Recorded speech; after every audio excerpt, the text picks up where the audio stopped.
Cool. You and the team were positive on threats as a class when reviewing set 8. Yes.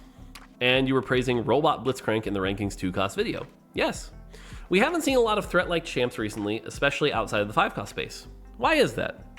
So, there's no particular reason, actually. And you're right. Threats are a big positive. We love threats. I can tell you that at least one future set in the future has threat-like things in it. That's the vague answer I'll tell you. Threats are great. They're a tool in our toolbox that we can use. As far as why they haven't been used recently, because the set designers didn't grab that tool out of the toolbox. That's it.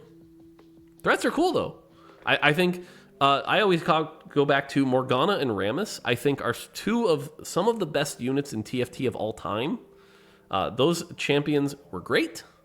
I'm so happy they existed. It was like, I just need a tank to make some cool things work. I've got Rammus. I need some extra utility. I've got Morgana. Like, those were so good. So, yeah, it's really just a question of, like, whenever a set designer is like, I need this tool in my toolbox, they can go grab it. So, yeah, agree, threats are going to be great, but there's really no reason they haven't been used other than they just weren't picked. Now, that being said, it does have to be the right threat, right? Like, for all as all the nice things I'm saying about threats, there were some garbage threats, too. I think the 5 cost threats were actually not great. I think Vel'Koz was a...